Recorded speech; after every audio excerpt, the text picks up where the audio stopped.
las cuerdas del infinito. ¿Qué son?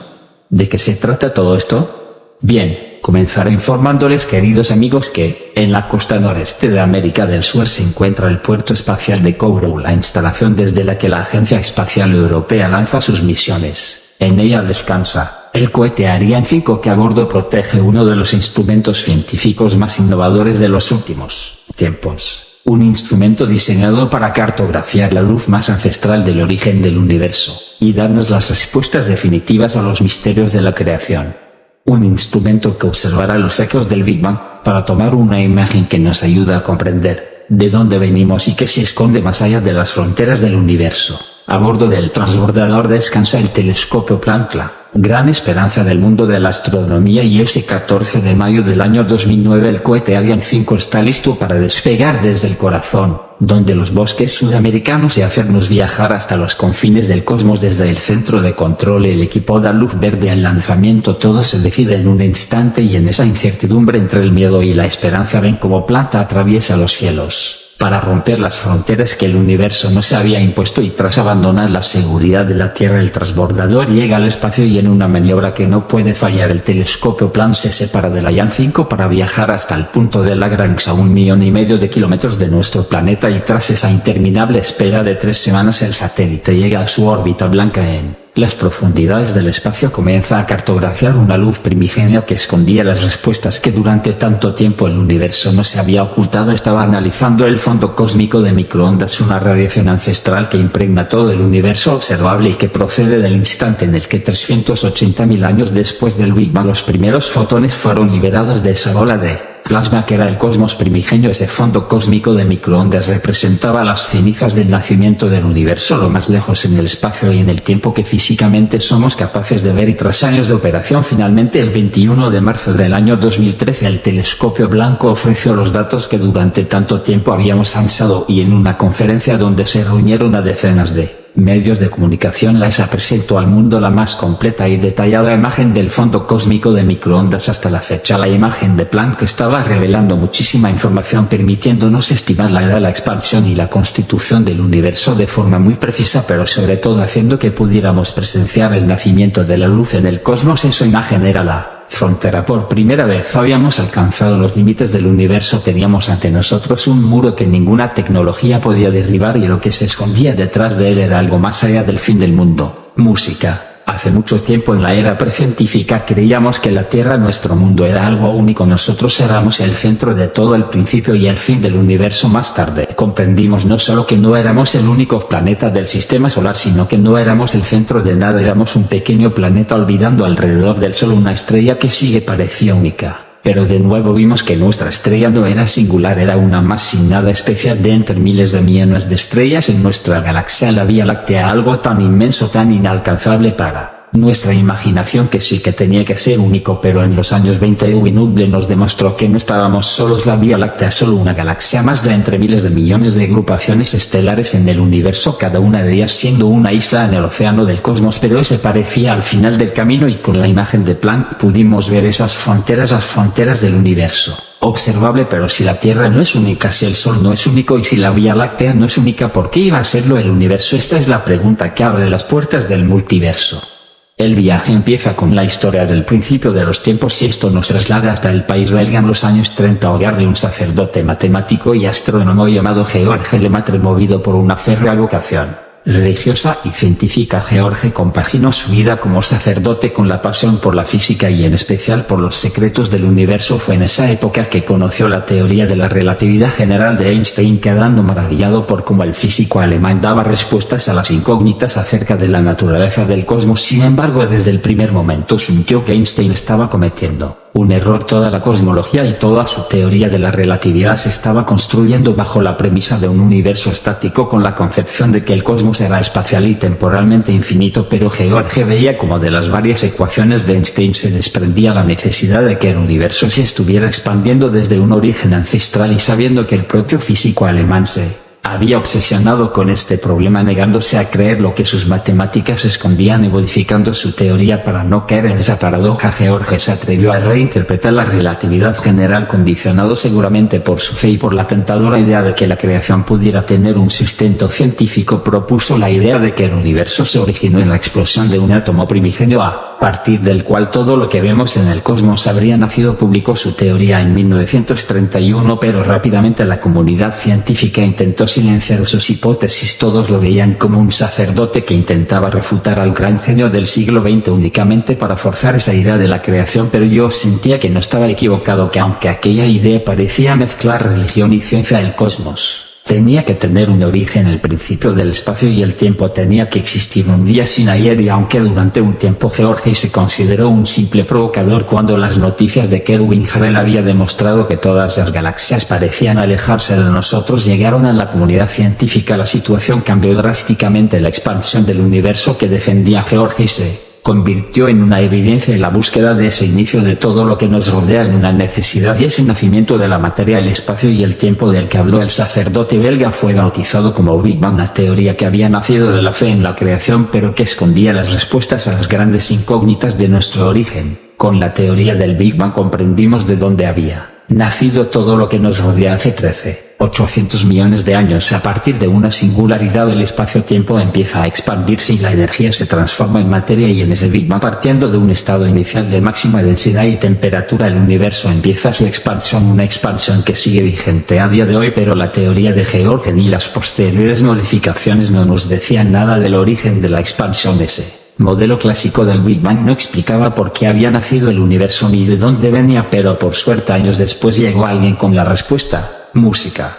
50 años después del nacimiento de la teoría del Big Bang, las incongruencias en la teoría están haciendo que los detractores del modelo tradicional crezcan en todo el mundo. Era evidente que la teoría tenía que ser reescrita, pero nadie era capaz de formular unas nuevas matemáticas para el nacimiento del universo. Nadie, excepto un joven físico teórico llamado Alan Guth, que desde que había obtenido su doctorado había vivido obsesionado con esos problemas del Big Bang tradicional, y tras años de sumergirse en esas complejas matemáticas se dio cuenta de que el nacimiento del cosmos pudo ser un fenómeno más violento de lo que creíamos. Alan sentía que estaba reescribiendo la teoría del Big Bang y que entre sus manos tenía una nueva concepción del inicio de los tiempos, y sin dudarlo dio una conferencia en la que presentó al mundo lo que él da como la teoría de la inflación cósmica, haciendo que todos los presentes echaran la mirada hasta el nacimiento del tiempo e incluso antes. La teoría inflacionaria de Guth nos decía que antes del inicio del universo, del Big Bang que conocernos, todo estaba impregnado por el campo del inflatón, un campo cuántico que en su interior disponía de una energía potencial inmensa y que por una fluctuación cuántica habría liberado toda esta energía, creando el espacio y convirtiéndola en materia. La inflación cósmica acaba de germinar y el universo experimenta una expansión increíblemente rápida, duplicando su tamaño cada 10⁻⁻37 segundos en una fracción de tiempo incomprensiblemente pequeño. El universo pasó de ser una singularidad a tener un tamaño de varios años luz, ese instante que duró la inflación cósmica antes de detenerse y permitir la evolución del universo primigenio. Con la expansión que ya conocíamos permitía resolver los problemas del modelo clásico del Big Bang. Todos los fundamentos teóricos y mate de la teoría inflacionaria parecían sólidos, y rápidamente Alan Guth se convirtió en una de las figuras más importantes del momento, y la inflación cósmica en la hipótesis más revolucionaria de los últimos tiempos. Físicos y astrónomos de todo el mundo analizaron las publicaciones de Alan, quedando maravillados por la nueva concepción sobre el Big Bang que ese joven físico estaba ofreciendo, pero todo cambiaría cuando esos artículos llegaron a las manos de dos científicos al otro lado del mundo. La teoría inflacionaria de Guth nos permitía comprender el origen último del Big Bang. Esa inflación cósmica nos decía que en menos de la trillonésima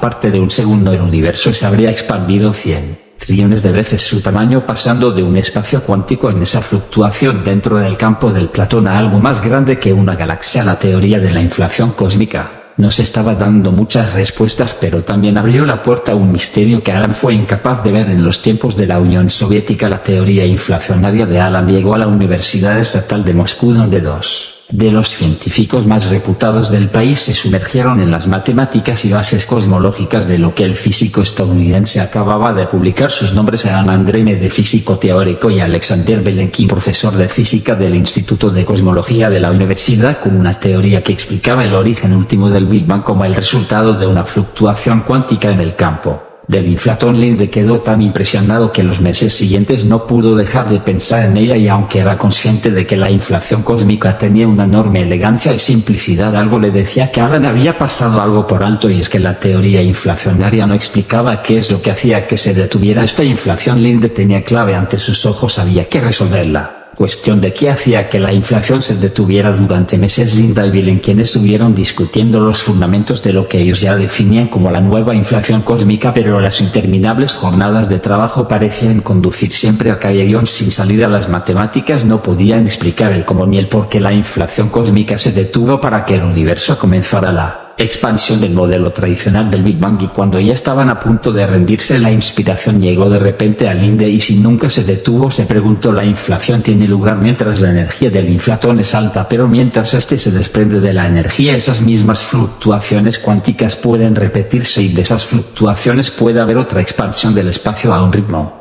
descomunal, y en ese nuevo espacio el inflatón sigue queriendo desprenderse de su energía, pero nunca puede hacerlo del todo. En cada inflación hay fluctuaciones cuánticas esperando, y antes o después una tendrá la energía suficiente como para expandir otra vez el espacio, y esto sucederá una y otra vez para toda la eternidad. Linde y Vilenkin acababan de dar con una reformulación de la teoría de Alan, a la que bautizaron como inflación eterna. La propia naturaleza cuántica del inflatón nos decía que una vez empieza la inflación cósmica no puede detenerse del todo solo en puntos concretos como nuestro universo, pero entre la euforia por su descubrimiento había temor a lo que su teoría estaba prediciendo. Si la inflación nunca se detenía, si había fluctuaciones para toda la eternidad, esto significaba que ese campo del inflatón constantemente habrían nuevos Big Bang. Linde sabía perfectamente dónde estaban llegando con su teoría, y es que en ese panorama nuestro cosmos solo sería una isla de materia en un espacio que se sigue hinchando y que sigue generando otras islas de materia. Ambos científicos en esa habitación acababan de dar con la primera base teórica para la existencia de un multiverso. Con la inflación eterna no habría un principio de los tiempos ni un origen de todo. Globalmente el cosmos no sería más que una especie de fractal en el que continuamente se están generando burbujas similares a nuestro universo, nuevos universos emergiendo del inflatón para toda la eternidad, compartiendo un mismo espacio-tiempo pero estando inevitablemente aislados. La teoría del multiverso inflacionario de nacer. Linde, consciente de que aquello podía ser lo más importante que haría en su vida, compartió su teoría con Alan, pero contra todo pronóstico a él no le gustó esa supuesta inflación eterna. No podía demostrarse y la consideró una simple invención para arreglar los problemas matemáticos de su teoría, por lo que no quiso saber nada de ese fantasioso multiverso inflacionario. Pese a ello, Linde no se rindió y escribió varios artículos mostrando la solidez de su teoría de la inflación eterna y cómo ese multiverso de universos burbuja naciendo constantemente en un cosmos fractal era una consecuencia inevitable del origen cuántico del Big Bang. Sin embargo, en todas sus conferencias y reuniones con otros científicos, Linde se topaba una y otra vez con la negación. Sus compañeros le decían que, de ser cierta su teoría por la propia naturaleza de esa inflación vida eterna y por la expansión exponencial del espacio, esos supuestos universos burbujas estarían muchísimo más allá de nuestro universo observable, por lo que jamás podríamos verificar su existencia, y para los físicos que una teoría hiciera predicciones imposibles de verificar la dejaba automáticamente fuera de la ciencia. Linde y Vilenkin se quedaron solos, abrumados por la impotencia de ser incapaces de demostrar que la teoría de sus vidas describía la naturaleza de lo que hay más allá del universo que podemos ver. Debe mostrar que el multiverso era una realidad, de demostrar que no somos la única isla en ese océano eterno. La teoría de la inflación eterna estaba solucionando los problemas del modelo de Alan, pero su recepción fue fría porque estaba abriendo las puertas a demasiadas especulaciones. Esa idea de un espacio donde el Big Bang podía ocurrir una y otra vez creando infinitos universos como burbujas dentro del platón era demasiado extraño, y aunque tuviéramos la primera base sólida para creer en el multiverso donde nuestro cosmos sería solo uno más de una colección eterna, si la inflación eterna hubiera sido el único apoyo, todo habría quedado ahí. Si seguimos hablando del multiverso y cada vez lo hacemos con más fuerza, es porque la inflación eterna no se quedó sola. Desde otro campo totalmente distinto llegó una teoría que nos estaba conduciendo otra vez a ese multiverso. A finales de los años 60 el mundo de la física está totalmente volcado en dar con una teoría que consiga encajar la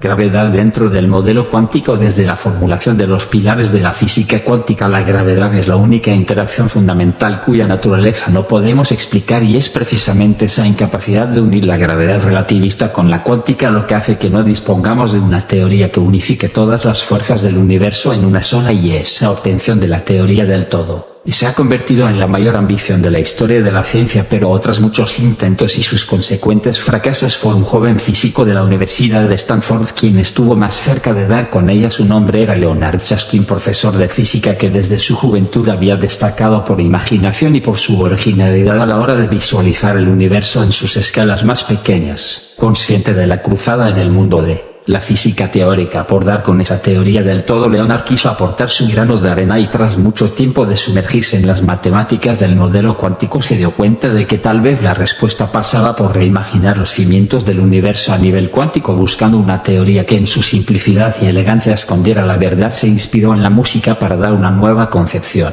del universo en un juego mental. Tuvo la idea de que igual que la vibración de las cuerdas de un instrumento determina la naturaleza del sonido y de la música, quizás la realidad podía reducirse a cuerdas vibrando en el mundo cuántico. Parecía algo descabellado, pero su intuición le llevó a probar numéricamente esa suposición, y antes vio que las matemáticas le estaban diciendo que era posible. Leonard no podía creer lo que estaba viendo. Podía estar ante una nueva concepción del universo en sus escalas más pequeñas. Llamó rápidamente a un compañero que estaba ejerciendo como profesor en la Universidad de Copenhague, el físico Dan Sven Nielsen, que escuchó atentamente lo que Leonard le contó. Tenían que demostrar que la existencia de aquellas cuerdas era posible, pues de serlo podían terminar dando con esa teoría del todo. Nielsen empezó a trabajar de inmediato en los matemáticos, contando con la ayuda del físico estadounidense de origen japonés Soichiro Nambu, que también se centró en dar con los pilares de una teoría que explicara cómo funciona el universo a un nivel cuántico, congeniando la relatividad y la física cuántica en un único marco teórico. Los tres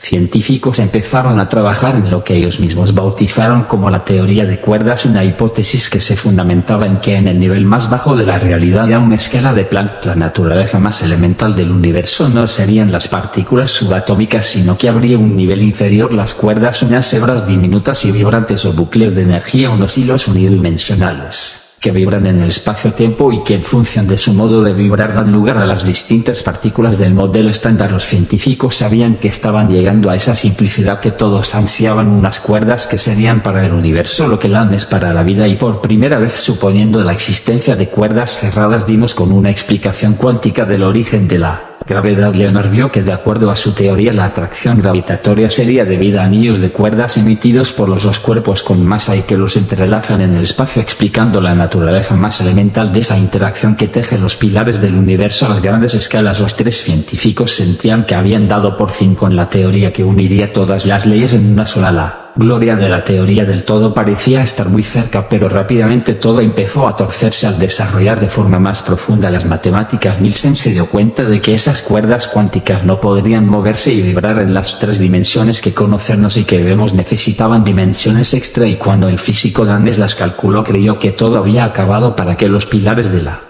teoría de cuerdas no se derrumbaran había que presuponer la existencia de 9 dimensiones del espacio. Nielsen se sumergió en los principios matemáticos de esas dimensiones extra, viendo cómo, de acuerdo a su teoría, la forma de esas dimensiones determina los rasgos fundamentales de nuestro universo. Las matemáticas eran sólidas, pero eran perfectamente conscientes de que de existir esas 6 dimensiones extra nunca podríamos detectarlas. Así el sueño de esa teoría del todo empezó a desvanecerse. Desde la teoría de cuerdas nos llegó la promesa de una elegante simplicidad, una ecuación única y maestra que lo explicara todo, una teoría que uniera al mundo macroscópico con el cuántico, pero con esas dimensiones extra en el espacio parecieron romper la promesa. Nos estaban obligando a pensar en 9 dimensiones del universo que no podemos ver porque estarían enrolladas entre ellas a un nivel cuántico. Creer en estas dimensiones invisibles era un acto de fe que nadie se podía permitir. Solo había una forma de mantener esa elegancia y simplicidad de la teoría de cuerdas, y era abriendo otra vez las puertas del multiverso. Un año después de la formulación de la teoría de cuerdas, Nielsen y Nambu seguían analizando la problemática de esas dimensiones extra que la teoría necesitaba, una teoría que ya era conocida en el panorama científico, pero que por ese acto de fe que pedían no gozaba todavía de la fama que se le presuponía. Las 9 dimensiones espaciales determinan el modo como el universo se va a comportar, pero cuanto más se sumergían los físicos en las ecuaciones, más formas encontraban en las que estas dimensiones podían enrollarse. Nielsen y Nambu descubrieron que estos enrollamientos de las dimensiones seguían una estructura matemática, las conocidas como variedades de Calabi-Yau, y cuando dieron con el número de posibles formas, entonces sintieron que todo había terminado. Había 10 elevado a 500 configuraciones diferentes y todas ellas eran vía, y además por mucho que lo intentaran, los números no daban pistas de qué configuración correspondía a nuestro universo. Parecía absurdo. Una teoría que buscaba una ecuación elegante y única para describir el universo nos estaba dando 10 a la quincuagésima soluciones distintas. Nielsen y Nambu creyeron que todo su trabajo no iba a servir para nada, que la teoría de cuerdas era un desastre sin sentido, pero tal vez el problema no era la teoría sino que la estaban enfocando mal, y Leonard, lejos de rendirse, vio que simplemente había que tomar otra perspectiva. Si las matemáticas de la teoría de cuerdas necesitaban de ese inmenso número de métricas en las dimensiones, teníamos que escucharlas. Leonard escribió un artículo donde se dispuso congeniar esas variedades de Calabi-Yau con lo que conocíamos del universo y, tras semanas de trabajo, llegó a una conclusión que lo cambiaría todo. Si Nielsen y Nambu habían llegado a esas 10 elevado a 500 posibles configuraciones, quizás no teníamos que buscar una solución correcta entre ellas, quizás todas ellas existían al mismo tiempo. Leonard acababa de dar con una respuesta a ese problema, teorizando que cada una de las soluciones a la teoría de cuerdas estaba representando a un universo real y muy diferente en un espacio multidimensional superior. En esas 9 dimensiones espaciales nuestro universo sería solo uno más de 10 elevado a 500 universos, cada uno de ellos con unas leyes físicas distintas y únicas. Leonard supo entonces que estaba describiendo en el fondo la teoría de cuerdas, nos estaba conduciendo a un multiverso, y que creyó que lo mejor era no publicar aquel tratado que nos llevaba ideas propias de la ciencia ficción. Finalmente decidió que tenía que compartirlo con el mundo, y fue así como Leonard, Nielsen y Nambu pusieron los cimientos matemáticos para que la teoría del multiverso germinara con más fuerza que nunca. La idea de múltiples universos coexistiendo con el nuestro dejó de ser una fantasía, y la búsqueda de las evidencias de ese multiverso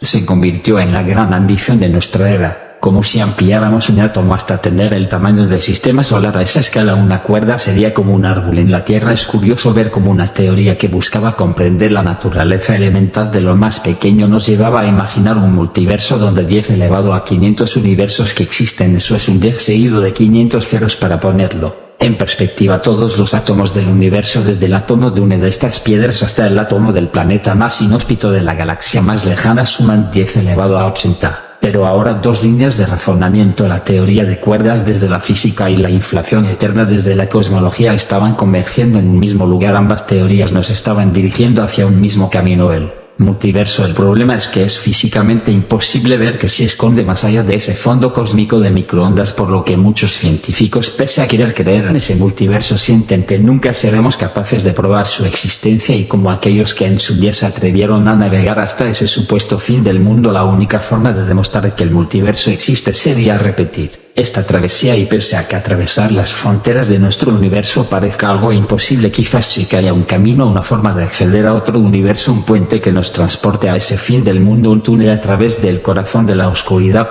Ahora les hablaré del túnel oscuro. Hace más de 100 años el hombre que cambiaría para siempre el mundo presentó a la comunidad científica una de las teorías científicas más importantes de todos los tiempos. Su nombre era Albert Einstein, que tras vivir los últimos años sumergido en una enfermiza obsesión por desentrañar la naturaleza del universo, dio con las claves que definirían la comprensión de todo lo que nos rodea. Ante los miembros de la Academia Prusiana, Einstein presentó lo que él había bautizado como la teoría de la relatividad general. En un momento donde el físico alemán gozaba ya del respeto de toda la comunidad, presentó una teoría del campo gravitatorio donde explicaba el origen de la gravedad como una curvatura en el tejido del espacio-tiempo. Einstein, con sus experimentos mentales donde había descifrado esa relatividad del tiempo, y con sus estudios acerca de la naturaleza de la luz, había llegado a la conclusión de que todos los fenómenos del universo sucedían en una tela que impregnaba todo el cosmos, donde a las 3 dimensiones espaciales había que añadir una cuarta, ese gran desconocido que era el tiempo. Era la cuarta dimensión, y juntas formaban ese espacio-tiempo, condensando toda su teoría en una ecuación muy simple, una fórmula que conectaba el mundo matemático con el físico. Einstein demostró que la materia le decía al espacio-tiempo que se curvara, y que el espacio-tiempo le decía a la materia que se moviera, una fórmula que en su elegancia escondía una nueva concepción del universo. Y aunque estuvieron presenciando una reformulación de toda la física que conocíamos, el público previo a Einstein con una ovación sin precedentes, pues el físico acababa de poner los pilares de una nueva era de la ciencia. Sin embargo, en aquel momento ni él ni nadie en aquella sala era consciente del oscuro secreto que escondía en sus ecuaciones. Las matemáticas de la relatividad general predecían la posibilidad de que tras la muerte de una estrella masiva el espacio-tiempo colapsara en una región infinitamente pequeño, creando un agujero en la arquitectura del cosmos, un monstruo invisible que drenaría toda la luz del universo con el poder de destruir mundos y de detener el tiempo. Las ecuaciones de Einstein llevadas al límite predijeron la existencia de los que fueron bautizados como agujeros negros, y en ese corazón de la oscuridad una singularidad donde la relatividad general colapsa y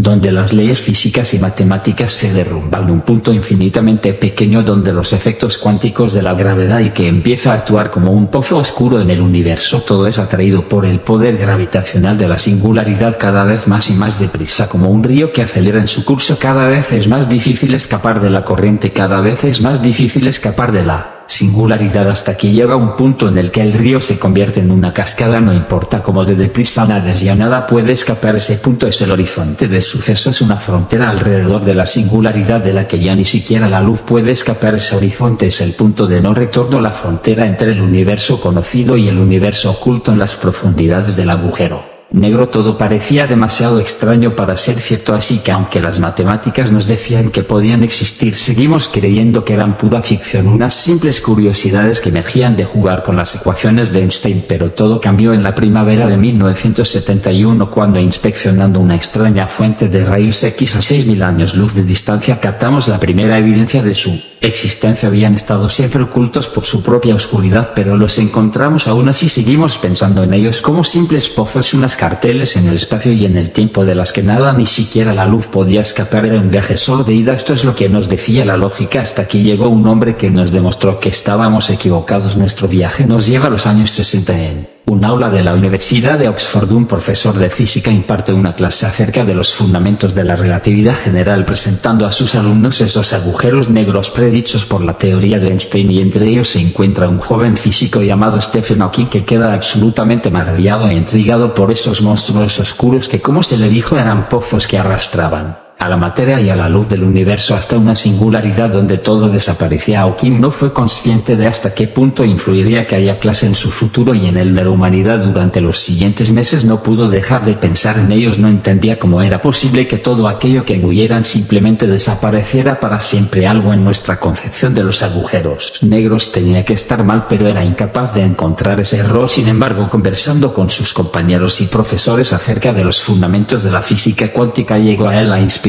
que necesitaba. Todo ese tiempo había pasado algo por alto en el corazón de un agujero negro, en esa singularidad donde las leyes físicas colapsan, los efectos cuánticos tienen que imperar sobre la gravedad relativista. No podíamos estudiar sus profundidades con las leyes de Einstein, necesitábamos a la cuántica, y fue en ese momento que Hawking se dio cuenta de que estaba emprendiendo un viaje al lado más desconocido del universo. La teoría cuántica nos decía que en el vacío constantemente emergen pares de partículas virtuales que se crean y aniquilan al instante, por lo que nunca llegan a ser partículas reales. Pero se preguntó entonces qué ocurriría si este fenómeno cuántico tenía lugar en el horizonte de sucesos de un agujero negro, cuando esta creación de partículas virtuales ocurre justo en esa frontera de la que nada puede escapar. Es posible que una de las partículas del par escape, pero que la otra caiga a la singularidad. Hawking no podía creer dónde estaba llegando. Esas partículas no podrían recombinarse, así que la que habría escapado dejaría de ser una partícula virtual y pasaría a convertirse en una partícula real. El joven físico, con esta simple y a la vez compleja conclusión, acababa de cambiar para siempre el mundo de la astronomía, porque todo eso implicaba que los agujeros negros se evaporaban en una radiación causada por perturbaciones en el vacío cuántico en el borde del horizonte de sucesos. Todo lo que creíamos comprender de los agujeros negros iba a reformularse. Los profesores quedaron maravillados por el trabajo de Hawking, que publicó sus resultados en el año 1974, bautizando esa evaporación de los agujeros negros como radiación de Hawking, una emanación increíblemente lenta de partículas que haría que tras un tiempo muchísimo superior al que llevan vida al universo, un agujero negro se consumiera y desapareciera tras evaporarse. El descubrimiento de esta radiación de Hawking catapultó al científico a la fama mundial, siendo seguramente la gran contribución a la ciencia de toda su vida. Sin embargo, rápidamente se dio cuenta de que su teoría escondía una paradoja que sería incapaz de resolver. La radiación de Hawking implicaba que el agujero negro se está evaporando a través de partículas que emergen del vacío cuántico que no contienen información sobre su estado inicial, así que cuando se haya evaporado y haya irradiado todas esas partículas que no tienen nada que ver con lo que en realidad es el agujero negro, no dejará ni rastro de lo que cayó en la singularidad durante toda su vida. Hawking entendió que en teoría esa información se habría perdido,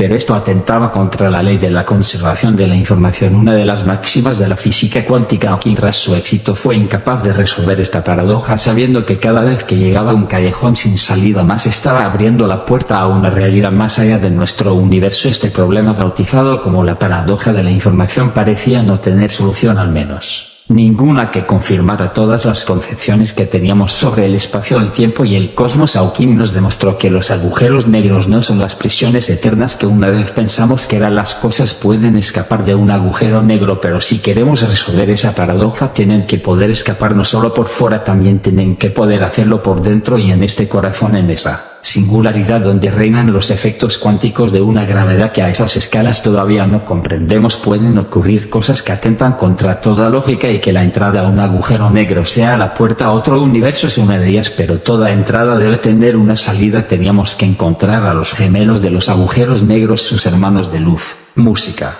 al otro lado del Atlántico. Unos años antes de que Hawking llegara con su teoría acerca de los agujeros negros, un matemático llamado Martin Kruskal está explorando las bases numéricas de la relatividad general en un momento donde todavía se estaban descubriendo secretos entre las fórmulas de Einstein. Siendo uno de los mejores matemáticos de la Universidad de Princeton, Martin siempre había destacado por tener una visión única, y cuando comenzó a explorar esas inquietantes matemáticas del corazón de los agujeros negros se dio cuenta de algo que durante casi 40 años habíamos pasado por alto. Martin vio que de las ecuaciones de la relatividad general se desprendía la posibilidad de que esa singularidad provocara una expansión hacia el exterior. Estaban viendo que las matemáticas hacían posible la existencia de lo que él entendió como el inverso de los agujeros negros. Si la singularidad de un agujero negro era un pozo oscuro que absorbía toda la materia que se precipitaba más allá de su horizonte de sucesos, la singularidad de esos hipotéticos opuestos matemáticos sería una fuente que expulsaría constantemente materia. Si de un agujero negro nada podía escapar, ni siquiera la luz, en ese objeto nada podría entrar, todo saldría de él. Y Martin tuvo muy claro cómo iba a bautizar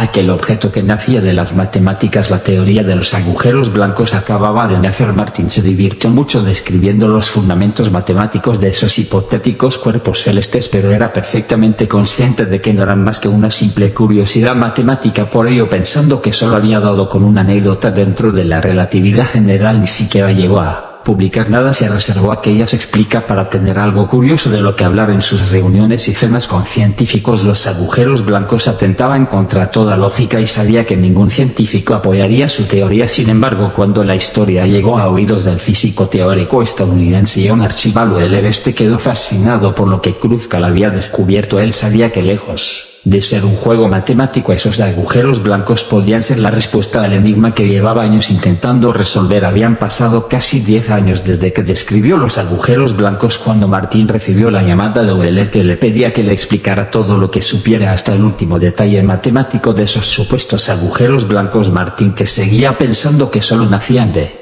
los números sino de una realidad física, pensó que Wheeler no llegaría a ningún sitio. Aún así, cuando le pidió su permiso para escribir un artículo científico serio planteando la teoría, Martin aceptó, y fue así como el mundo entero pudo presenciar el nacimiento de la teoría de los agujeros blancos. Muchos tomaron esta hipótesis como mera especulación, pero Wheeler defendía que el único motivo de que no hubiéramos encontrado ninguno era que estos agujeros blancos serían el final de vida de un agujero negro. Antes de que Hawking demostrara la evaporación y muerte de los agujeros negros, Wheeler teorizó que en un margen de tiempo inconcebiblemente grande los agujeros negros estallarían liberando toda la materia que en su vida engulieron, convirtiéndose en agujeros blancos, revirtiendo esa singularidad y comportándose como faros de luz en el universo. Y cuando tiempo después llegara Hawking con su radiación, la teoría de los agujeros blancos irrumpiría con más fuerza que nunca, y Wheeler vería su sueño mucho más cerca de lo que nunca había imaginado. Un agujero negro es un lugar al que puedes ir pero del que jamás podrás escapar. Un agujero blanco, un lugar que puedes abandonar pero nunca regresar a él. Y hay un motivo por el que Wheeler se interesará tanto en ellos, porque estos agujeros blancos, los inversos matemáticos de los agujeros negros, eran la pieza que necesitaba para completar su trabajo, porque con esta teoría podíamos responder a la paradoja de dónde va la materia engullida por un agujero negro y de dónde procede la materia que escupe un agujero blanco, una puerta de entrada y una puerta de salida. Todo parecía encajar, solo faltaba un puente que uniera a estos dos monstruos. Unos años antes de que Martin llegara con esa hipótesis de los agujeros blancos, Wheeler había estado trabajando en otro extraño fenómeno que emergía otra vez de las ecuaciones de la relatividad general de Einstein. Wheeler era consciente de que las matemáticas permitían que el espacio-tiempo se deformara hasta el extremo, uniendo dos puntos del espacio muy lejano, nuestras tres dimensiones, pero formando un pasadizo. Desde su teorización en los años 30, estos pasajes en el espacio-tiempo habían sido conocidos como puentes de Einstein-Rosen. Con ellos tuvimos la primera evidencia matemática de que los atajos en el espacio y en el tiempo podían existir, pues la relatividad hacía posible comunicar a través de túneles dos regiones tremendamente separadas del universo. Sin embargo, Wheeler tuvo difícil de continuar sus investigaciones, porque aunque sobre el papel funcionaban, no podíamos determinar que estos pasajes realmente existieran, y aunque estableció que los agujeros negros en esa singularidad en su corazón podían ser la entrada a esos pasadizos, no había nada en el universo que pudiera representar una salida. Pero todo eso cambió cuando Krupka llegó con la teoría de los agujeros blancos. Wheeler sabía que ahí tenía la clave, tenía esa salida que necesitaba, y junto a Robert Fuller, otro físico de su equipo, desarrollaron la primera teoría que uniría los agujeros negros y los blancos con esos puentes de Einstein-Rosen, y como una metáfora que pudiera ser recordada para siempre, Wheeler bautizó esos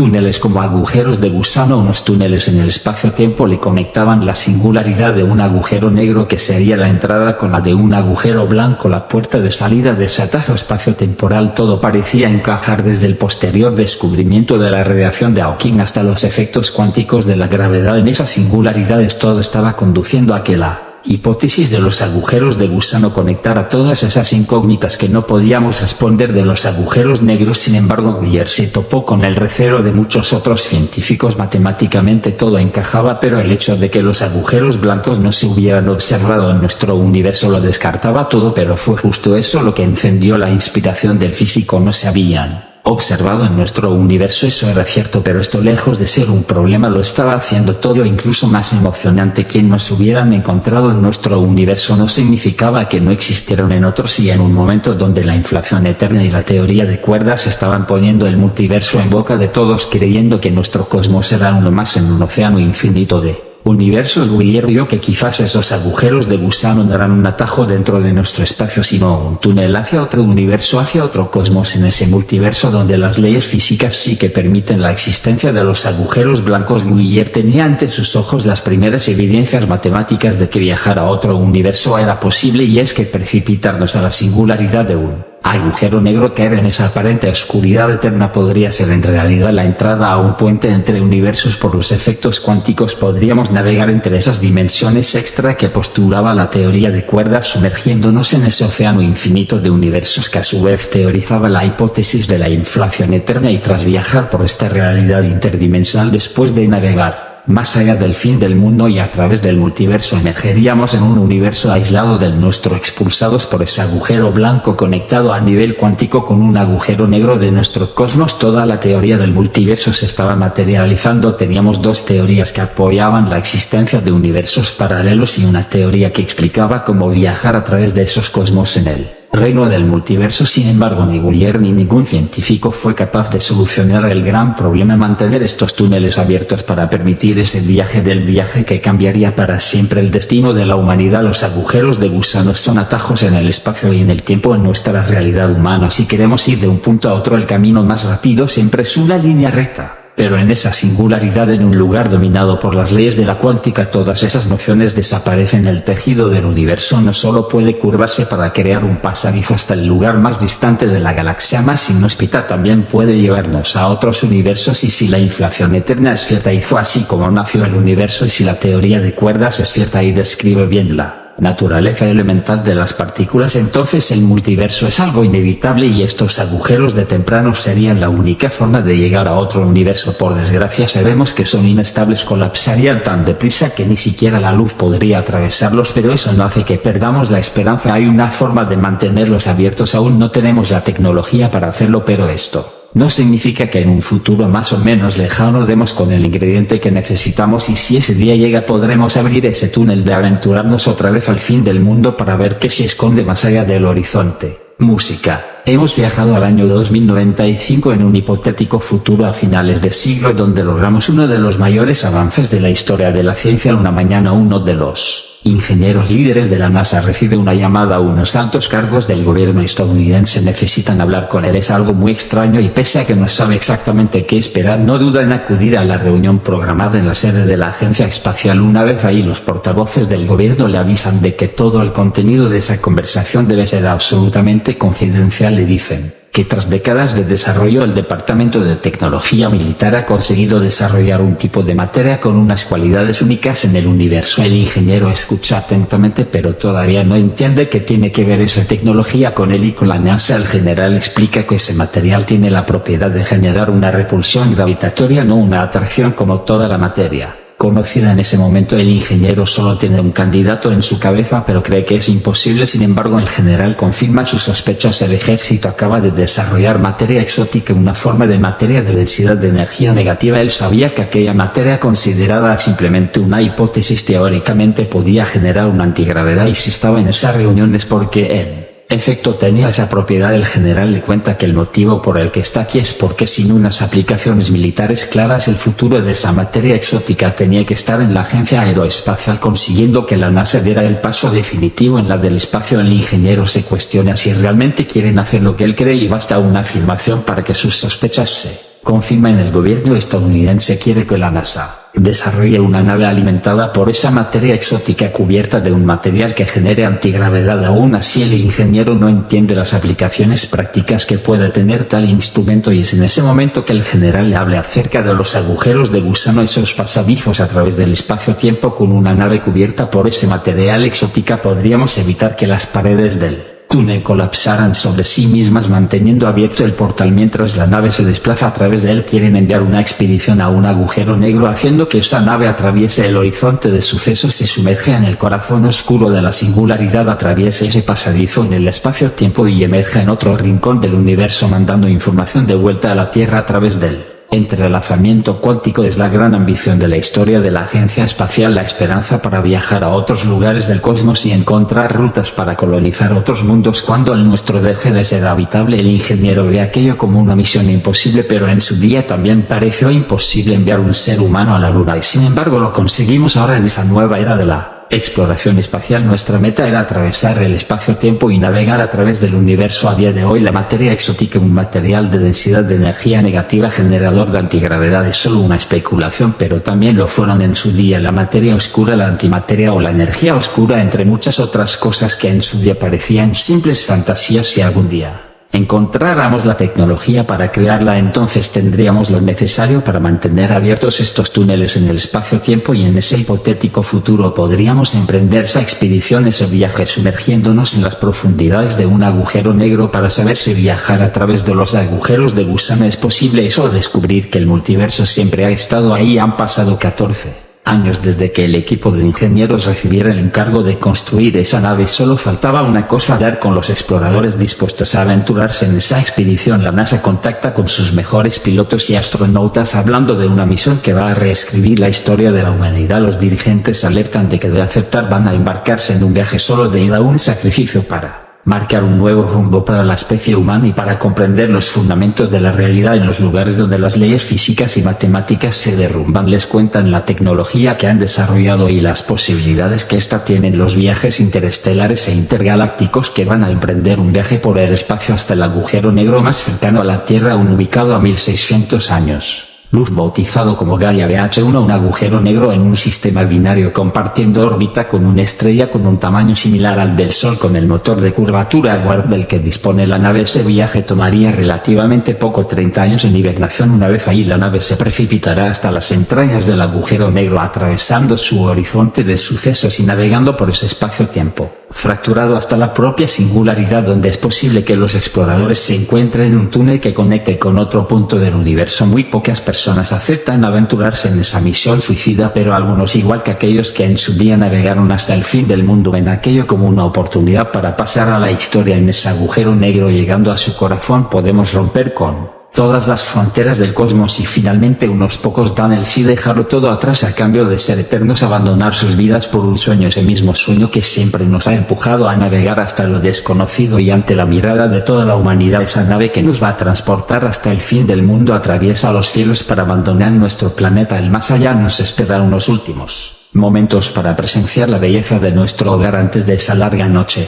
Música. Después de esa hibernación, los exploradores despiertan en medio del absoluto vacío, han atravesado la galaxia y han dejado atrás todo lo que en su día conocieron. Es el momento de la verdad, la tripulación se prepara para ese instante en el que van a sumergirse en las profundidades del monstruo oscuro esperando no encontrar la muerte en ese vacío. Si las predicciones de los científicos eran correctas, si a esos agujeros de gusano se puede acceder a través del corazón de un agujero negro, iban a convertirse en los precursores de una nueva era de la humanidad. En Gaia se encontraban las respuestas que el universo siempre nos había ocultado. La tripulación está lista para ese momento, el miedo no puede paralizarlos. Y en ese instante creó todo, la nave se precipita hacia el agujero negro como el curso de un río. La corriente es cada vez más intensa, cada vez la bestia nos está atrapando con más fuerza. El espacio se distorsiona hasta el extremo y el tiempo fluye cada vez más lento. Si miraran al universo verían como todo a su alrededor se aceleraría hasta que llega un momento que alcanzan el límite de nuestro conocimiento. Están atravesando el horizonte de sucesos, el punto de no retorno, el lugar donde el tiempo se detiene. Han atravesado la frontera, las leyes que reinan en el cosmos se han derrumbado, solo les espera la singularidad, ese final del tiempo donde creíamos que todos los caminos terminaban les aguarda, pero al alcanzar corazón no encuentran ningún final. Han alcanzado ese túnel, están viajando a través de un puente en el espacio y en el tiempo. No han sido desgarrados por las más aterradoras fuerzas del universo, han encontrado ese pasadizo a través de la realidad y a merced de la corriente gravitacional solo pueden esperar hasta que en un instante llegan a la salida. Acaban de atravesar el espacio-tiempo, acaban de descubrir que se esconde más allá del fin del mundo. Han logrado ese sueño, pero cuando descubren que ese entrelazamiento cuántico con la Tierra ha desaparecido, todas las alarmas se encienden porque aquello solo puede significar una cosa: han viajado mucho más lejos de lo que creían. Ese túnel no los ha llevado a otro lugar de nuestro cosmos, los ha transportado a otro universo. En ese viaje han atravesado las fronteras del reino del multiverso. Cuando pensamos en otros universos dentro de ese multiverso tendemos a visualizar cosmos totalmente diferentes al nuestro, universos con unas leyes físicas que ni siquiera entendemos, porque cuando el infinito ejerce su poder sobre lo finito, abrimos la puerta a algo que atenta contra toda lógica, que en ese multiverso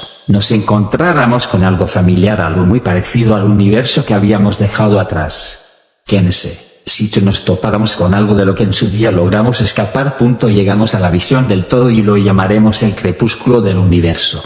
El aleteo de las alas de una mariposa puede sentirse al otro lado del mundo. Este proverbio chino inspiró la aparición de una de las teorías físicas más importantes del mundo, esa idea de que la más simple acción como el aleteo de una mariposa puede cambiar el futuro. Es lo que llamamos el efecto mariposa, pequeños eventos que con el tiempo determinan el futuro. Todos tenemos algún momento en el que una simple acción cambió nuestra vida por completo, pero hay instantes que determinaron la vida de todos nosotros, momentos que cambiaron la historia, que de haber ocurrido de otra forma, hubieran hecho que nuestro presente fuera totalmente distinto. Esos típicos pensamientos de qué hubiera pasado si se hubiera actuado de otra forma, si se hubiera tomado otro camino u otra decisión.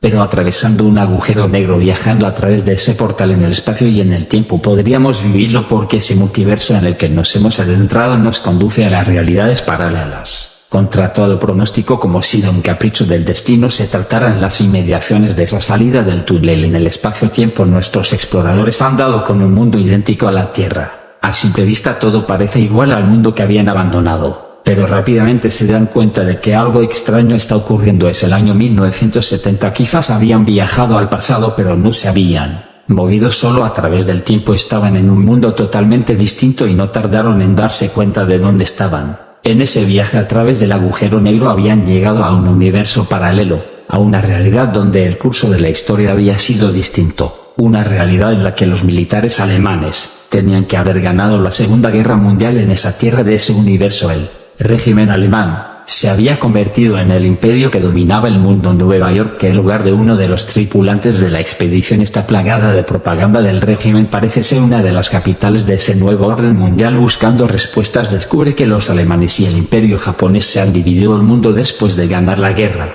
y la civilización que conocían había caído en manos de las potencias del eje en el que habían instaurado su poder y su hegemonía en todo el planeta. Pero una vez entiende que ha viajado a una realidad paralela de la que ya no podrá escapar, necesita saber qué ocurrió, qué hizo que los alemanes lograran esa victoria que en su mundo parecía imposible, y para ellos solo tiene una opción: hablar con una de las personas de poder en ese nuevo reino. Haciéndose pasar por un historiador que pretende escribir una novela ensalzando al régimen, logra una entrevista con un oficial de la organización militar que está al servicio de la ideología. Al parecer, en esa realidad el líder alemán murió después de la guerra, no sin antes asegurar el triunfo de su imperio, pero a través de todos esos oficiales su ideología se mantiene fuerte en el Nuevo Mundo. El explorador le hace preguntas acerca del transcurso de la Segunda Guerra Mundial, viendo como todo hasta ese momento parecía ser igual que en su línea temporal, hasta que el oficial alemán le cuenta una historia que en su mundo y en el nuestro jamás ocurrió. En la batalla de Inglaterra, el conjunto de combates aéreos en cielo británico, donde la Alemania buscó destruir a la Real Fuerza Aérea Británica con el fin de lograr la superioridad en el aire necesaria para invadir Gran Bretaña, consiguió vencer en nuestro universo.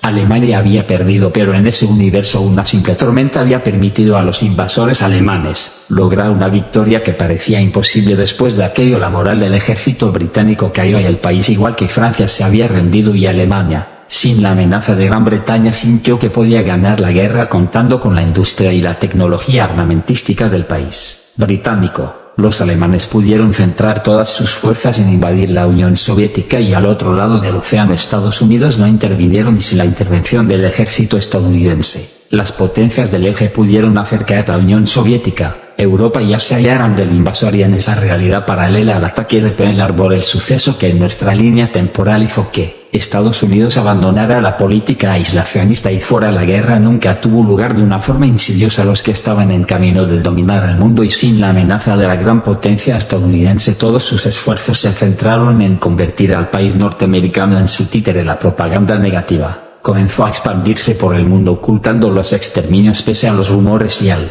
espionaje en Estados Unidos, el último resquicio de la civilización. La gente no sabe de las masacres que se estaban perpetrando en Europa. Todos los mensajes que reciben hablan de cómo ese nuevo orden mundial está rescatando a la gente del feroz capitalismo y liberándola de las cadenas que las élites judías han puesto sobre ellos. Poco a poco la sociedad estadounidense empieza a poner interés en él. Movimiento fascista que ha conquistado Europa, y en un país donde la gente ha pasado por el infierno de la Gran Depresión posguerra, se da cuenta de que no va a hacer falta atacar, solo tomar el control desde dentro a través del odio. La sociedad ya tenía unos pensamientos de supremacía, solo tenía que empujarlos al límite, y de una forma totalmente natural. En Estados Unidos, la victoria de la gran potencia mundial había llegado a través de las urnas, sin necesidad de invasión, ni de derramar una sola gota de sangre en el país norteamericano, y con esa victoria el mundo definitivamente había caído en sus manos. El gran efecto de la victoria en esa realidad paralela fue una ideología que moldeó el destino de la humanidad, las creencias humanas, la moral de la sociedad y hasta la manera como las personas se veían a sí mismas, y con su muerte su líder se alzó como la figura de los padres fundadores. Estaba empezando un nuevo capítulo en la historia de la humanidad, uno no liderado por él, pero sí las ideas que había instaurado en todos aquellos que se inspiraron en él. Los símbolos y la ideología se expandieron por las grandes ciudades y capitales de la civilización, con actos en los que se destruyeron los símbolos del antiguo mundo como metáfora de la entrada en un nuevo orden mundial, en oposición a todo aquello que nos habían enseñado en la cultura occidental. Todas esas ideas de la revolución, el cristianismo y el renacimiento son sustituidas por las escuelas de ese nuevo sistema educativo. Todo se construye a partir de la idolatría al padre fundador del reino, enseñando adoctrinamiento que permite a que las futuras generaciones mantuvieran viva esa ideología que consideraba que la religión debilitaba la mente de las personas. Ha sido prohibida, las creencias son perseguidas, y la única fe que puede seguirse es la lealtad al régimen, y el legado se convierte en una leyenda y en un mito, y el holocausto solo en la primera fase del nuevo orden. Desde las instituciones gubernamentales y los experimentos continúan, y las libertades de la población se reducen, pero todas las posibles insurrecciones y levantamientos populares se silencian rápidamente. La política lo controla absolutamente todo, desde las creencias de las personas que viven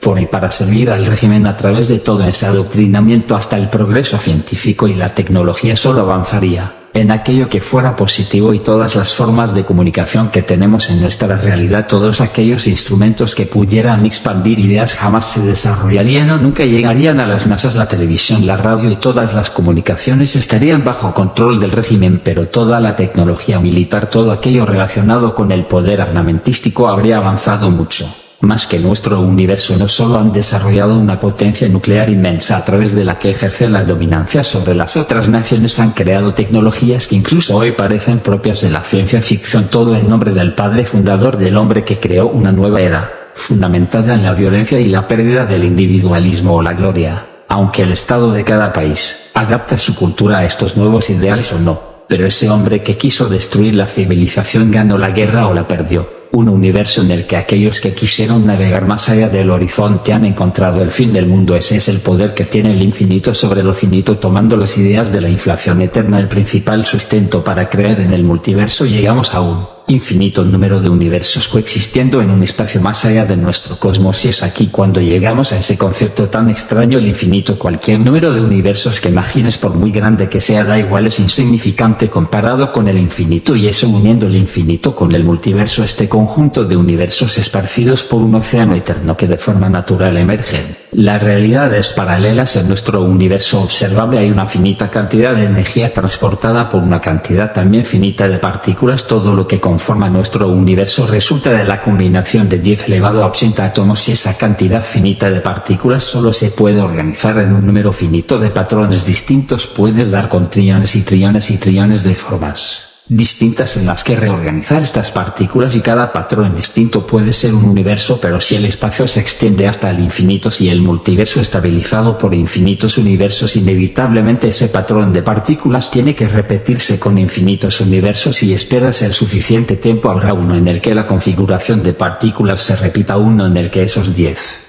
elevado a 80 átomos se reestructuren exactamente de la misma forma, y eso incluye que todos los patrones se repitan. Eso significa que ahí fuera, en otro universo, en infinitos, de hecho hay copias eternas de nosotros mismos haciendo exactamente lo mismo que esta copia está haciendo, pero en otro universo del multiverso la probabilidad es tan y tan baja que incorrectamente creemos que puede despreciarse. Pero en un espacio y en un tiempo infinito, todo lo que pueda ocurrir y que no esté prohibido por las leyes físicas ocurrirá infinitas veces, y en todos esos infinitos universos donde las partículas se hayan organizado de la misma forma que en el nuestro, por cada momento decisivo de la historia donde tomamos un rumbo concreto, habrá otras infinitas tierras donde ese camino se tomó en otra dirección. Si el multiverso da lugar a infinitos cosmos, entonces las realidades paralelas no solo son posibles, son inevitables. Ahí fuera podría haber infinitos mundos donde todo está sucediendo exactamente de la misma forma, pero también infinitos donde todo el curso de la historia ha sido distinto, desde los nazis ganando la Segunda Guerra Mundial hasta ese meteorito que supuso el fin de la era de los dinosaurios y el inicio de la de los mamíferos, pasando de largo hace ahora 66 millones de años. Todas esas infinitas realidades sucediendo simultáneamente y para toda la eternidad en ese multiverso. El poder del infinito sobre aquello que nos parece inmenso, pero que es una minúscula isla de materia y energía en ese océano eterno de universos. Sin embargo, toda la teoría del multiverso sigue estando muy lejos del consenso. Son muchos los defensores, pero también muchos los detractores, porque a día de hoy sus principales apoyos, la inflación eterna y la teoría de cuerdas, siguen siendo dos hipótesis que no pueden demostrarse, y aunque en un futuro consiguiéramos enviar exploradores a otro universo, no podrían comunicarse y decirnos que el multiverso existe si queremos encontrar evidencias indirectas de su existencia. Solo hay un sitio en el que mirar, y esto nos lleva de vuelta a esa imagen con la que empezábamos nuestra historia. Todo nos conduce otra vez a los ecos de la creación. Volvemos a nuestro universo, a nuestra Tierra, a ese día en el que el telescopio Planck nos ofreció la imagen más detallada del fondo cósmico de microondas, la radiación que impregna todo el universo, y que procede de ese instante en el que los fotones fueron liberados de esa bola de plasma incandescente que era el cosmos primigenio, lo más lejos en el espacio y en el tiempo que podíamos ver. Todos los astrónomos de la Agencia Espacial celebraron aquel hecho ya histórico, una fotografía de las propias cenizas del Big Bang, la imagen de nuestro universo 380,000 años después de su nacimiento. Sin embargo, Irania Pidir es una de las científicas de la ESA, vio que en ella se escondía algo extraño. En la esquina inferior derecha había una región extrañamente fría que recibió el nombre de Cold Spot, una zona en el universo con 1800 millones de años luz de diámetro, con una temperatura ligeramente más baja que el resto. Eran apenas 0,0015 grados por debajo, pero Cuando el resto de la temperatura del universo en ese fondo cósmico era tan homogénea, Pairis comenzó a pensar que era más que una simple anomalía. La cosmología, que siempre había estado maravillada por la teoría del multiverso, tuvo una idea que nadie había tenido. Tal vez esa mancha fría en el fondo cósmico de microondas podía deberse a una colisión de nuestro universo con otro en su nacimiento. Conociendo las bases de la inflación etérea, pensó que quizás hace miles de millones de años la burbuja que es nuestro universo colisionó con otra de ese multiverso, y esa región inexplicablemente fría podría ser la cicatriz de ese impacto, pues la colisión entre universos, el evento más destructivo que puede generar la naturaleza, habría desplazado la energía fuera de esa región, haciendo que fuera más fría de lo que los modelos estimaban. Sin embargo, la científica sabía que su teoría no podía ser testeada, y como ocurría con la inflación eterna y la teoría de cuerdas, no poder realizar experimentos la dejaban en el terreno de la especulación. Pero cuando conoció a un físico llamado Matt Johnson, este le dijo que sí que había una forma de probar su hipótesis, y esa era a través de la relatividad general. Aplicando las ecuaciones de Einstein, pudieron desarrollar unos cálculos matemáticos para determinar qué podíamos esperar ver ese fondo cósmico de microondas, y nuestro universo en los albores del tiempo colisionó con otra burbuja en ese multiverso. Y cuando completaron todos esos cálculos, vieron que los perfiles de temperatura esperados en ese evento coincidían no solo con esa gran mancha fría, sino con otras tres regiones en el fondo cósmico. Por primera vez estaban obteniendo indicios matemáticos de una colisión entre universos y consecuentemente de la existencia de un multiverso. Quizás las leyes físicas que han gobernado nuestro universo y que permitieron que la vida pudiera germinar en él las heredamos de esa colisión con otra burbuja, con otro universo. Tal vez sin esa colisión la gravedad no habría sido suficientemente intensa como para permitir que todo evolucionara hacia este cosmos que conocemos y que habitamos. Estas teorías de la colisión de universos siguen estudiándose con el recelo de muchos físicos y con la esperanza de otros. Veremos hacia dónde nos lleva, pero lo que sabemos es que en ese fondo cósmico de microondas, cuando perfeccionemos nuestra observación del mismo, está en las respuestas para saber si el multiverso en esa colisión de burbujas hizo posible que existamos. Sin embargo, la teoría de Pairis abría una posibilidad aterradora, porque a pesar de que tras tanto tiempo desde el Big Bang y por la expansión del infratón las burbujas tendrían que estar inimaginablemente lejos las unas de las otras, nos hizo preguntarnos ¿qué ocurriría si hoy, en cualquier instante, nuestro universo volviera a colisionar con otro? De ocurrir de nuevo por primera vez este evento, la colisión derrumbaría todas las leyes físicas de ambos universos, las fronteras del cosmos se fracturarían y nacerían unas nuevas propiedades donde la materia y energía que conocemos no tendrían cabida. Sería el fin del espacio y del tiempo como los conocemos sin previo aviso. Todo lo que constituye la realidad que nos rodea se desvanecería en el vacío de ese nuevo universo.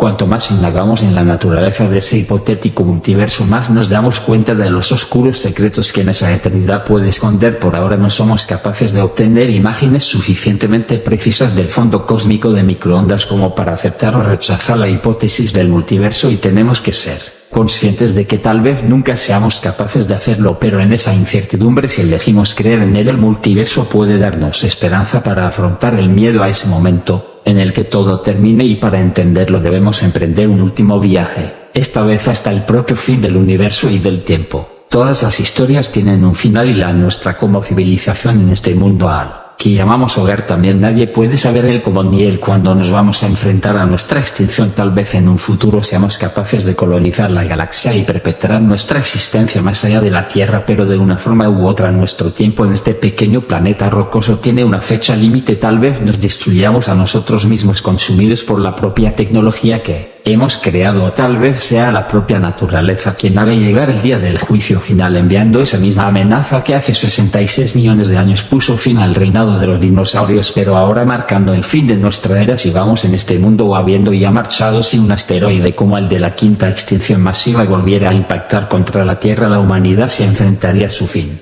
Solo podríamos persistir si hubiéramos encontrado un nuevo hogar en el universo, pero por mucho que conquistemos las estrellas no podemos huir del paso del tiempo. Dentro de muchísimo tiempo, unos 5,000 millones de años en el futuro, cuando el Sol empiece a agotar ese combustible que ha alimentado al sistema solar durante toda su vida, nuestra estrella no va a desvanecerse y a morir en paz. Con un desequilibrio entre las reacciones nucleares y la gravedad, sus capas externas empezarán a expandirse. Nuestro Sol habrá empezado su transición hacia una gigante roja. Durante ese tiempo nuestro hogar Dejará de ser un planeta habitable toda la vida si es que aún existía en él, empezará a extinguirse, nadie podrá presenciar el momento en el que el Sol en esa inevitable expansión nos engulla, nuestra estrella, aquella que nos ha dado la vida, nos devorará y nuestro mundo y todos aquellos resquicios de lo que en su día fue la civilización desaparecerán y el Sol, cuando ya nos haya borrado de la existencia, cuando sea una gigante roja, también llegará al final de su vida cuando ya no pueda fusionar más átomos en su núcleo. Las reacciones de fusión nuclear se detendrán súbitamente, el núcleo colapsará y expulsará sus capas externas convirtiéndolas en un gas que alimentará la creación de otras estrellas y como remanente de su existencia cuando se disipe esa nube quedará una esfera de luz. El núcleo colapsado del Sol dejará un resquicio, una enana blanca, una diminuta estrella cuyo único destino es enfriarse hasta desaparecer en medio de ese inhóspito vacío del espacio. Ese es el destino de nuestro Sol, un destino que comparte con todas las otras estrellas del universo. Antes o después todos esos faros de luz en el firmamento empezarán a desaparecer, todas las estrellas como el Sol se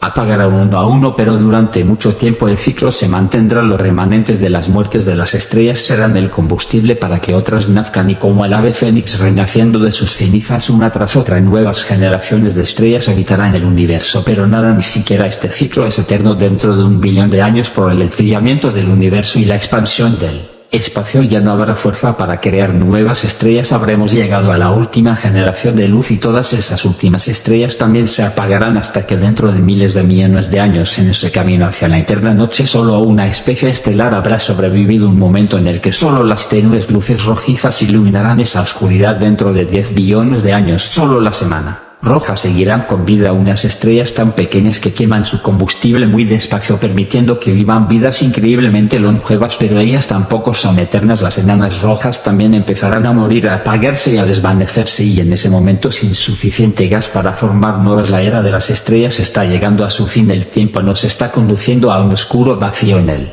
que solo el efímero y tenue resplandor de las enanas blancas dará luz en medio de esos océanos de oscuridad. El universo se está acercando a su muerte térmica y dentro de 100 billones de años la última estrella en ese inmenso vacío oscuro se habrá apagado. La era de las estrellas ha terminado, pero para entonces la vida de nuestro cosmos apenas habrá empezado y con el tiempo incluso esas cenizas de lo que en su día fueron estrellas se desvanecerán. Las enanas blancas, a última luz del universo, también alcanzarán su ocaso con el paso de escalas de tiempo inimaginables. Estas enanas blancas se habrán hecho tan frías que prácticamente ya no emitirán luz. El destino final de estos remanentes de luz será convertirse en enanas negras, apagándose lentamente hasta que la última estrella negra emita el último fotón, el último y definitivo resquicio de luz que quedará en el cosmos. En ese momento la era de la luz habrá terminado y todo lo que quede de vida del universo será vivido en absoluta oscuridad. Hemos alcanzado la eterna noche, pero incluso esos cadáveres estelares empezarán a desintegrarse. La materia de las enanas negras se evaporará y será desplazada a la deriva del vacío como radiación, dejando absolutamente nada a su paso, y con la muerte, con la desintegración de la última enana negra, ya no quedará ni un solo átomo de materia en el universo. Todo lo que permanecerá de lo que alguna vez fue nuestro cosmos, que en esa ínfima porción de su vida permitió que la vida emergiera, nuestro hogar, serán partículas de luz condenadas a perder energía en ese vacío hasta reducirse a la nada. Hay unos monstruos que después de sobrevivir al fin del reinado de las estrellas han declarado su derecho legítimo al trono. La era de los agujeros negros ha empezado. Cuando el tiempo empiece a carecer de sentido, cuando todo parezca estático, solo los agujeros negros colisionando entre ellos no recordarán que el universo, pese a haber llegado a ese oscuro y frío vacío, sigue siendo un lugar vivo, pero ellos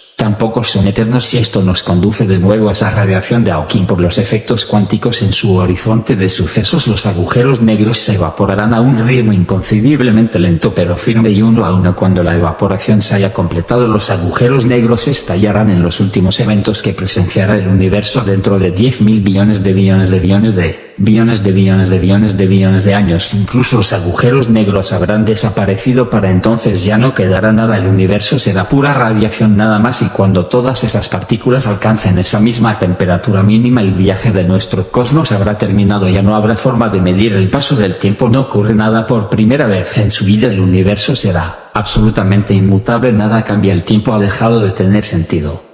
El destino de todo lo que alguna vez fue nuestro universo ha llegado a la nada para toda la eternidad. Es fácil de creer que no hay lugar para la esperanza, pero sí que puede haber un resquicio, porque el fin de nuestro universo no tiene por qué significar el fin de todo. Si hay algo más ahí fuera, si otros universos están habitando eternamente ese multiverso. La eterna noche nunca va a llegar, siempre habrá resquicios de luz en ese espacio donde unos universos mueren y otros nacen en un ciclo infinito. El multiverso nos está diciendo que no debemos tener miedo al fin de los días, porque en esa eternidad, en ese infinito, todo va a seguir existiendo para siempre. Todo se reduce otra vez a la fe de creer que más allá del fin del mundo todavía existe algo, pero el multiverso es una forma, la única de hecho, de permitir que todo exista para siempre. Ese infinito, esa creación eterna de universos, es algo que nos garantiza que todos vamos a vivir para siempre, porque ahí afuera, incluso cuando en nuestro universo hayamos muerto, cuando la humanidad haya desaparecido, cuando la última estrella del firmamento se haya apagado, siempre habrá un universo en el que sigamos vivos. Todos esos momentos de tu vida que querrías volver a vivir no van a desaparecer. Van a seguir ocurriendo para siempre, en algún lugar. Así que al final, este viaje nos demuestra que el multiverso hace que todo y todos seamos eternos. Tal vez no aquí, pero sí, en algún lugar más allá del fin del mundo. Estimados queridos amigos, suscríbanse a nuestro canal, así seguiremos subiendo más videos a la brevedad. Hasta la vista.